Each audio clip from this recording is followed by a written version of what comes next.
సర్వోన్నతుడైన దేవుని నామంలో మీ అందరికీ నా వందనాలు. పేతురు రాసిన మొదటి పత్రిక 3వ అధ్యాయము 8వ వచనమును ధ్యానించుకుందాం.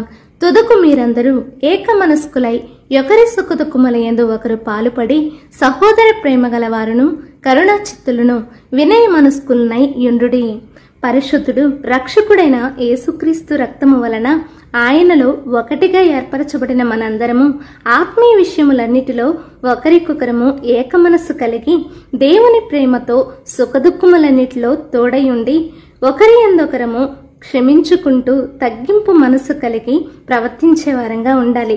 అయితే మన ప్రేమ నిష్కపటమైనదై ఉండాలి. చెడ్డవాటిని అసహించుకుంటూ మంచి క్రియలను చేపట్టాలి.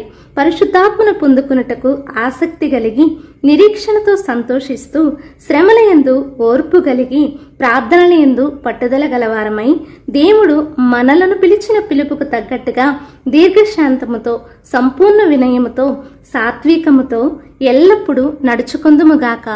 ఆమేన్.